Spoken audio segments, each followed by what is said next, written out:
Hello students, आज की class में आप सभी का स्वागत है।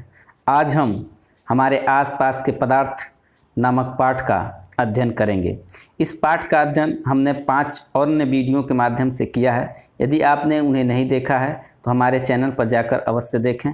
और आज इस क्लास में हम पदार्थ की अवस्था परिवर्तन के बारे में जानेंगे। आइए देखते हैं कि क्या होता है अवस्था परिवर्तन और कैसे एक वस्तु अपने एक भौतिक अवस्था से दूसरी भौतिक अवस्था में परिवर्तित होती है। तो आइए सर्वप्रथम हम यह जानने का प्रयास करते हैं कि वह कौन से कारक हैं जो पदार्थ की भौतिक अवस्था में परिवर्तन करते हैं। पदार्थ की भौतिक अवस्था में परिवर्तन किया जा सकता है। किसी भी पदार्थ की भौतिक अवस्था में परिवर्तन करने के लिए 2 महत्वपूर्ण कारक उत्तरदायी होते हैं। पहला ताप और दूसरा दाब।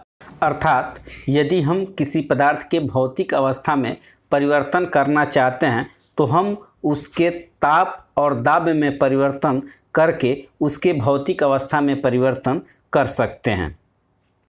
अतः अब हम भौतिक अवस्था में जो परिवर्तन होता है उसे निम्न परिभाषा के द्वारा प्रदर्शित कर सकते हैं।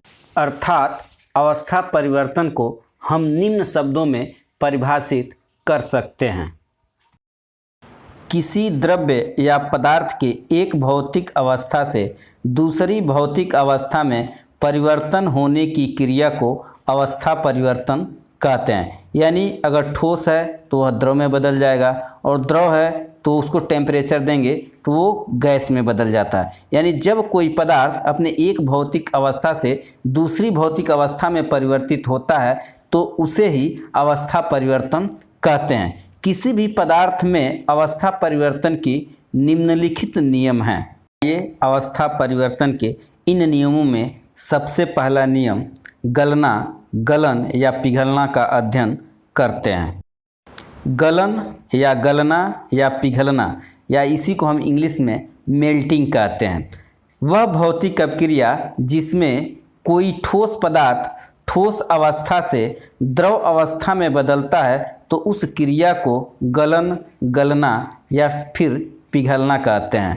अर्थात स्थिर ताप पर ठोस पदार्थ का ठोस अवस्था से द्रव अवस्था में बदलने की क्रिया को गलन, गलना या पिघलना कहते हैं।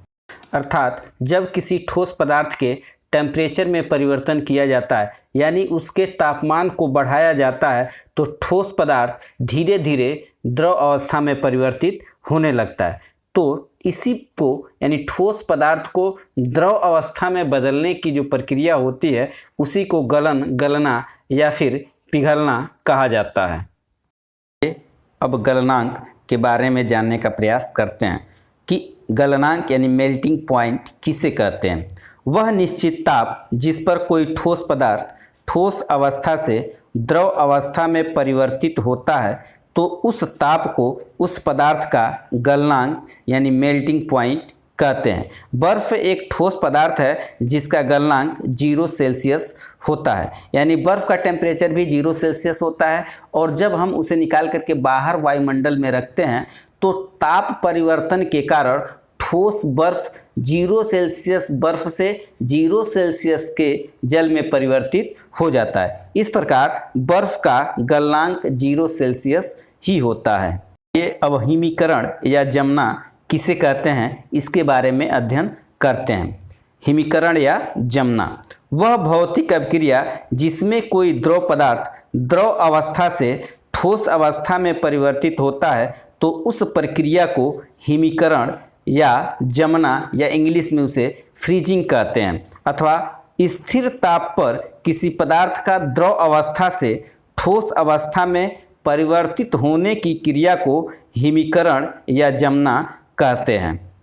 अर्थात जब कोई पदार्थ और वो भी क्या हो, द्रव हो, अपने ताप परिवर्तन के कारण अपने द्रव अवस्था से ठोस अवस्था में परिवर्तित हो जाता है तो उस क्रिया को यानी द्रव से ठोस में बदलने की प्रक्रिया को हिमीकरण या जमना कहते हैं। जैसे पानी 0 सेल्सियस टेम्परेचर पर ठोस बर्फ में बदल जाता है, इस तरह पानी द्रव का ठोस बर्फ में बदलने की जो प्रक्रिया है उसी को हम हिमीकरण या जमना कहते हैं। इसी प्रकार अन्य द्रव पदार्थ को भी कम टेम्परेचर पर ठोस पदार्थ में परिवर्तित किया जाता है। आइए अब हम हिमांक या फ्रीजिंग पॉइंट का अध्ययन करते हैं।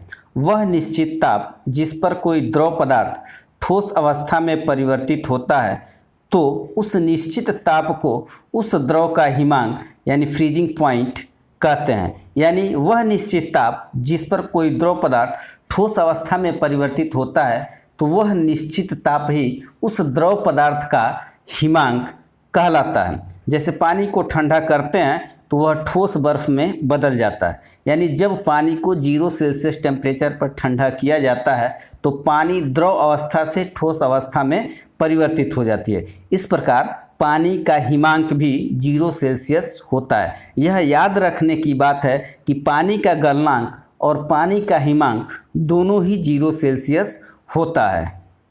अतः इसी प्रकार से विभिन्न प्रकार के द्रव पदार्थों के टेम्परेचर में परिवर्तन करके उनको ठोस के रूप में परिवर्तित किया जा सकता है। इन्हीं 4 महत्वपूर्ण टॉपिकों के साथ आज की क्लास यहीं पे समाप्त होती है। अगले महत्वपूर्ण टॉपिक के साथ हम फिर उपस्थित होंगे।